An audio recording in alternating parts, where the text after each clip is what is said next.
Pessoal, antes de continuar, eu queria falar sobre três números que aparecem muito nesse capítulo de séries, né? Não só em séries, mas também em outras partes, né? Mas são números importantes. Um é o número π, vocês devem lembrar, né? 3.14, 15, 2, né? E uma sequência infinita de dígitos. E o número E, 2.718, 28 e assim por diante, também uma sequência infinita de dígitos, né?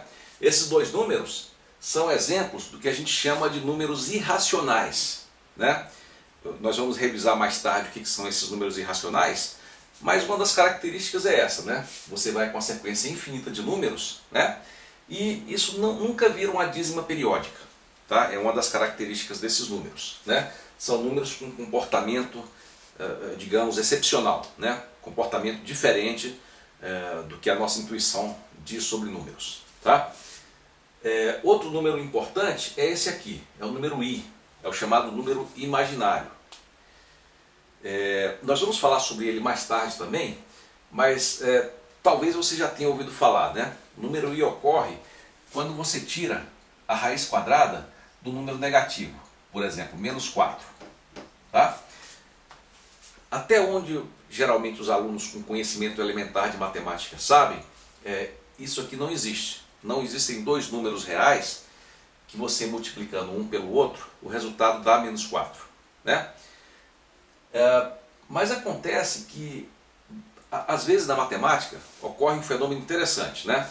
Você vai resolvendo uma equação ou vai fazendo uma operação matemática, aí de repente você tira a raiz quadrada do número negativo. Né? E aí a solução deixa de existir. Né? Mas de repente, na mesma operação, você é obrigado a elevar um número ao quadrado, né? O resultado ao quadrado. Né?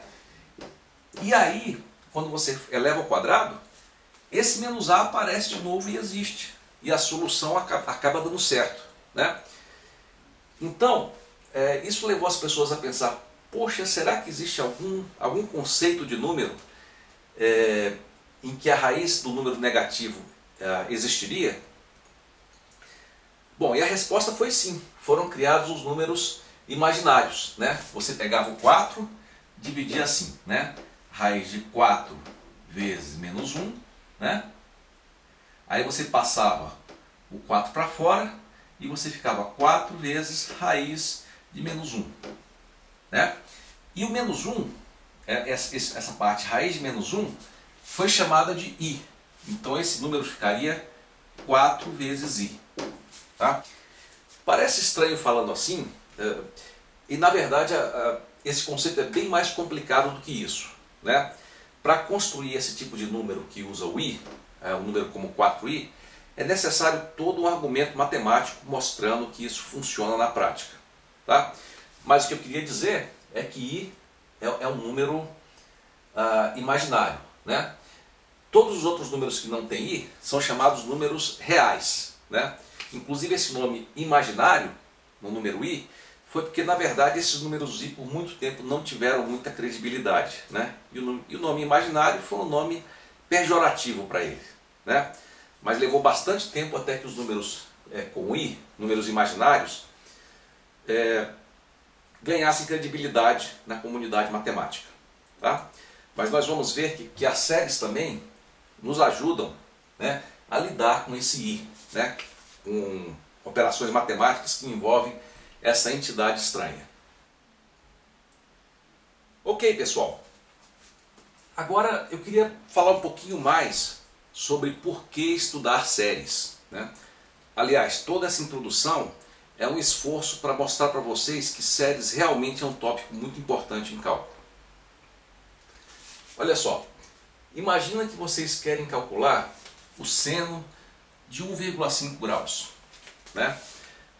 No segundo grau, vocês aprenderam como calcular alguns senos. Né? Por exemplo, se você tinha um triângulo assim, né, de 30 graus, né, ou de 45, né, 45 graus, né, vocês usavam alguns truques e algumas propriedades geométricas para calcular o seno. Né? Mas e quando esse ângulo é diferente? Como é que você calcula? Né? É difícil, né? Porque seno é uma entidade geométrica. E, geralmente, se você não tem algumas situações mais específicas, você teria que desenhar o seno, né? Fazer as medidas direitinho e depois dividir uma seção pela outra. Não é um procedimento muito preciso, né? Como é que você poderia fazer então para calcular seno de 1,5 graus, né? Usando matemática, né? Usando soma, subtração, multiplicação e divisão, né? E obtendo um resultado realmente preciso. Como vocês fariam, né? Como você calcularia seno de 1,5 graus? Eu reescrevi aqui na unidade que engenheiros realmente usam, né? Que são em radianos, né? Que envolve aqui o nosso π, né? Então, e a resposta é, usando o que nós vamos aprender aqui, séries infinitas. Nós vamos ver que as séries de Taylor e de Maclaurin servem para você fazer isso aqui com toda a precisão que você quiser.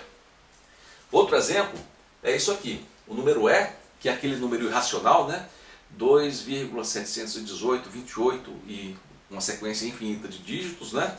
Como é que você faz isso elevado a um outro número que também não é um número muito, né, muito simples, tá?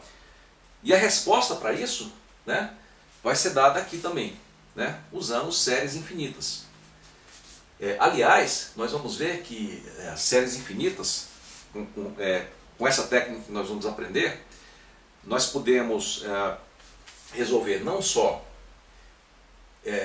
essas funções, né, mas podemos calcular uma infinidade de funções, né, de forma precisa, usando somente soma, subtração, multiplicação e divisão.